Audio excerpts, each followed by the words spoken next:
Hey everyone, this is Mike, and Beyond Light for Destiny 2 is just about 2 weeks away for now, so with the current season coming to an end, I wanted to kind of look back on the current season, give kind of my closing thoughts on it, and then also look forward into the future as to what some of these things could mean for Beyond Light. Because even though we haven't really seen the impact of content vaulting and weapon sunsetting just yet, we have seen some systems that have already been put in place in this current season, Season of Arrivals, that could kind of give us an example of how things could be going into Beyond Light. So I'm gonna talk about some of the things that we got in this season, talk about some other things like weapon retirement, content vaulting, some of the exotics that we've gotten, and basically just an overview of the current season, what I thought about it, and looking into Beyond Light, what I'm kind of expecting over there as well. So, when it comes down to content, I was actually very surprised when they first announced that Prophecy was going to be coming out, which is the new dungeon in Destiny 2. I've always been a very big fan of dungeons in Destiny. The first one I did was, of course, in Forsaken. I forgot the name, Shadow Throne, I think it's called. Didn't do that one all that much because I wasn't playing when it came out, but then the subsequent dungeons that came out, I have always been a very big fan. Pit of Heresy, soloed that a couple of times, also went for the solo flawless, and same thing with Prophecy, and Prophecy also being 9th teamed was basically a very big bonus to me because I've always been really into the 9 concept from like Trials of the 9 back in year 1 as well. So Prophecy, enjoyed it a bunch, definitely looking forward to doing it more once they reintroduce it in Beyond Light because it's not going to be available at the beginning of Beyond Light itself. So having a dungeon already there, very big bonus for me. Then the story missions. Every week we had a story mission that we could do. Not a huge fan of how they like made us do the same things every week over and over again with like the contact event where we had to go do it like 2 rounds, I believe it was, then go do some other things, then go into the story mission and then basically be done with it. But I was a very big fan of the fact that there actually was story missions on a weekly basis. Yeah, of course, at some point you kind of went on like a repeating loop of what the mission was that you were doing, but it was definitely still a very big step up if we were to compare it to Season of the Worthy, where there was pretty much no story involved, and I was actually very much so let down by how the story was handled in Season of the Worthy. Was not a fan. I also talked about that in my closing thoughts of Season of the Worthy that I did for last season. So there basically being story missions, there actually being some extra story content to enjoy was a very big bonus for me as well. So they definitely handled it in a pretty decent way. There being a mission attached to it where you had to do the contact event and some other stuff along the way. Might not have been the biggest fan of that exactly, but at least I was pretty happy that there was some extra story to be involved, especially seeing how the lead up to the next expansion was going to be pretty important, as the darkness is here and that is going to be the big theme for the next expansion, of course, so that was pretty cool to see. Outside of that, we still had a bunch of events like Solstice, Iron Banner, Halloween, and then of course Moments of Triumphs as well, but those are kind of recurring things that we can see every year. Of the current Moments of Triumphs, I was actually a pretty big fan of this one because of how it allowed you to get some raid things that might otherwise not be as easy to obtain. So for example, as you know, some of the raids are getting vaulted, more specifically the Leviathan raid, Scourge of the Past, as well as Crown of Sorrows. And these raid triumphs during Moments of Triumphs allowed you to get some certain things inside these raids, like for example for the Spire of Stars, there was an emote that I really wanted to get, the Luxurious Toast emote, and I've always been unlucky with RNG when I did the raid itself, so I'd never gotten that emote. Because of Moments of Triumphs, all I had to do was clear the raid, claim the triumph, and then I got the emote that way. Yesterday I finished off the last few of these triumphs that I still needed to do, and I got like an exotic ghost shell and I believe something else as well. So it was definitely a pretty cool way of handling that. They also increased the drop rate for some of the exotics that were going to be sunset, like Anarchy, like Taraba, so I think that was a pretty cool thing as well, although I have been pretty unlucky and I still don't have Taraba, even though I did like 10 runs of Crown of Sorrows over the past few weeks, so I might still grind for that a little bit more. Maybe not though, because of something that I'm going to talk about in just a little bit as well. Now that's kind of what they gave us content-wise, the Prophecy Dungeon, story missions, and then of course these events that we could go and do as well. But when it comes down to obtaining weapons and armor, I was actually a very big fan of this as well, because this was done through the Prismatic Recaster with Umbral Engrams. These Umbral Engrams would drop from doing pretty much whatever you wanted to do, wanted to just grind some Crucible, do strikes, play some Gambit, whatever you wanted to do, Umbral Engrams would be there for you, and I didn't mean for that to rhyme, but here we are. Now, when it came down to like first impressions of these Umbral Engrams, I actually wasn't quite sure if I would have enough currency to be able to focus them, because what would happen is you gain an Umbral Engram, you can just open it and you can get a random thing that can be obtained through Umbral Engrams, which were quite a few things at this point. But you could also focus it by using a specific currency, allowing you to get something more specific, either a weapon, an armor piece, or a specific weapon as well, or well, one of two specific weapons, if you really focused it to the maximum that you could. But here we are at the end of the season, and I am still sitting on about 3,000 something of that currency, which is way more than I need.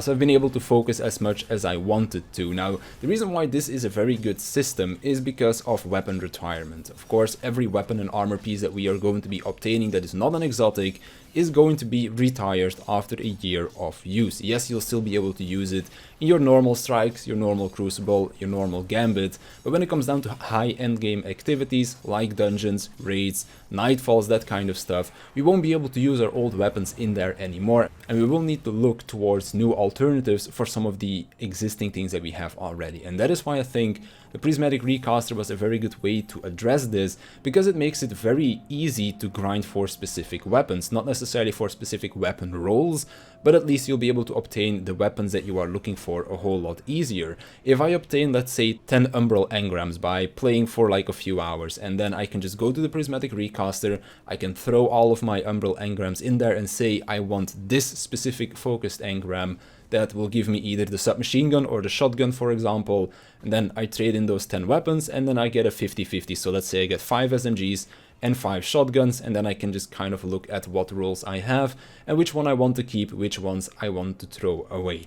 And it makes it so that farming for the god roll was going to be a lot easier, which also made it so that I still kind of want to farm for god rolls. Because if I were to compare it to something like the Black Armory, which I already thought was a really cool system with the weapon frames and stuff, it takes a whole lot longer for you to obtain a weapon frame, like do all of the quest steps attached to it, to focus that weapon frame, then go to a forge and forge your weapon, than it is to obtain an Umbral Engram and just go and focus it at the Prismatic Recaster. So it does make it so that looking forward, knowing that weapon retirement is going to be a thing, that I'm still gonna wanna farm for some above average rolls of weapons, whereas otherwise, if this was not a thing, and if we could only obtain the weapons like we would have always done, like for example getting it from a raid, from a dungeon, from playing Crucible, trading in tokens over there or something like that, then I probably wouldn't have been as interested in chasing a god roll, but I would have been more content with having a decent roll of a weapon. Whereas if they were to keep the system of the Prismatic Recaster or something similar to it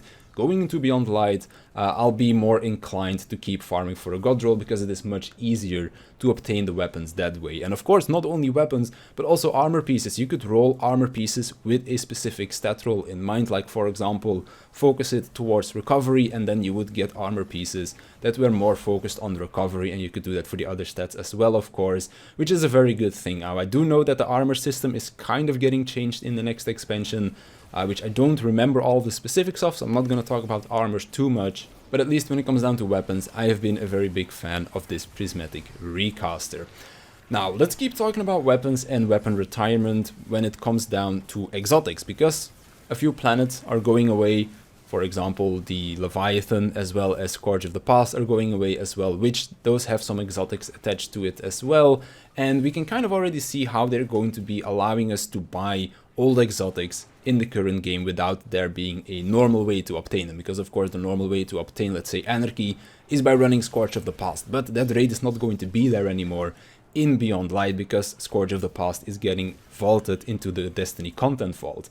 Now, what we have right now is the exotic Cipher. This is an item that allows you to buy one exotic of choice from Rahul, the guy that you go to decode your engrams. Now, you only got 2 exotic ciphers this season. One came from the season pass, another came from a random quest that came out at some point as well. So if they were to keep 1 or 2 per season, if you're a new player coming into Destiny with Beyond Light, it could take a very long time to obtain all of the old exotics from the previous seasons that are not available anymore, Also now taking into account this season's exotics as well as the 2 raid exotics in Anarchy and Taraba are not going to be obtainable anymore, so it could take quite a while for a new player to obtain exotics in this way. If you're someone that has always been playing like me but you've kind of gotten unlucky, like for example me not getting Taraba, then I would just be able to very quickly buy it from Rahul when Beyond Light drops, for example, if that is how they decide to allow us to buy old exotics by using that exotic Cipher. But at least for me it's a pretty good sign to show us that at least we'll still be able to obtain it, because throughout Shadowkeep, before Season of Arrivals came out, we weren't able to obtain these old exotics anymore, which I thought was a pity because it kind of creates FOMO, fear of missing out. You want to play every season, you want to be around when those exotic quests come out, because otherwise you won't be able to obtain them anymore. And just having at least a way to obtain these old exotics, even if it is something very simple like just get the season pass, level it enough, get that item and trade it into Rahul for the exotic of choice, I still think it is a better way than just completely not allowing people to buy them at all. And then last but not least, let's stay with the exotics. So the 3 exotics that came out in this season specifically, I've been a very big fan of at least 2 of them. Traveler's Chosen I wasn't the biggest fan of, mainly because it is a sidearm. I still think that the exotic perk on it is really cool, but I don't really like the sidearm playstyle, so to speak. But when it comes down to Witherhoard and Ruinous Effigy, I am a very big fan of both of these guns because of the simple reason that they are very unique. When it comes down to exotics, I like for them to be a little bit more unique, for them to change your playstyle a little bit as well, because for me exotics, they're special weapons, and I'm not talking about special ammo using weapons, but they have to be a little bit unique. Of course, I still use some normal exotics, like for example Thorn or Ace of Spades is something I'm definitely going to be using in the next expansion, because 150s aren't really going to be existing anymore. That is some sandbox talk that I'm not really going to go too deep into in this video. But basically, I do like exotics that change your playstyle, like for example the Witherhoard, Ruinous Effigy. Anarchy is another good example of this. It's a grenade launcher, but you use it for damage over time purposes or to like do some AoE crowd control. You have the light machine gun from the Pit of Heresy, I forgot the name of it. But that is not a normal light machine gun. You're shooting grenade shots basically, instead of like having high reserves, high ammo count in your magazine. You have barely any bullets, but all of your bullets do a crazy amount of damage. So it kind of changes the purpose of the light machine gun as well. Usually it's kind of looked at as ad control, but this one is more for boss damage, for example. Then if we look at, for example, Witherhoard, of course, it's a grenade launcher, but it's more for area control because you create those blight puddles on the floor. When we look at Ruinous Effigy, yes, you're shooting a laser beam, but that laser beam creates an orb, and it's mostly those orbs that you're going to be playing with. And this also allowed you to run double special, for example, because Ruinous Effigy doesn't use a lot of ammo at all, so you could use Ruinous Effigy as kind of like your primary ammo source, where you are mainly running around with the orbs doing damage with that, and then run a second special alongside that. Like for example what I did in the dungeon, I would run the mountaintop together with Ruinous Effigy in some parts of the dungeon, and I would have no ammo issues whatsoever because of how ammo efficient Ruinous Effigy is. So definitely a very big fan of those 2 weapons. Traveler's Chosen not so much, but still a pretty cool exotic perk, and I'll probably use it here or there if I feel like using it in certain builds. But overall, pretty happy with how they turned out. So looking back on this current season, Season of Arrivals, it's been a pretty good one. Probably my most played season of Shadowkeep, if we're not counting in Season of Undying, because of course Shadowkeep came out together with Season of Undying, so I played a whole lot more because it was just a new expansion, and I was more playing for the new expansion rather than Season of the Undying. But overall, Season of Arrivals, most played season of this expansion for me, of course not counting in Season of Undying, and I've definitely had the most fun in this one as well. Prophecy has been a big contributor to that, but also the Prismatic Recaster and some of the things that we could do with that, how easy it was to obtain those weapons, made me want to grind for them a little bit more as well to chase those god rolls, because it didn't really feel like I needed to put in too much effort for the return with the weapons being sunset in a year from now, for example. So let me know what you think in the comments down below. Did you enjoy the current season? Are you looking forward to Beyond Light as well? Because I'm definitely very excited, and I'm gonna be hopping in Beyond Light and basically just gonna no life that for the first week that it comes out, or maybe even a little bit longer than that. It depends on how much content there is for me to enjoy. So that's gonna be it for me. I wanna thank you for watching. I wanna thank my Patreons for supporting me, and I'll see you in the next one.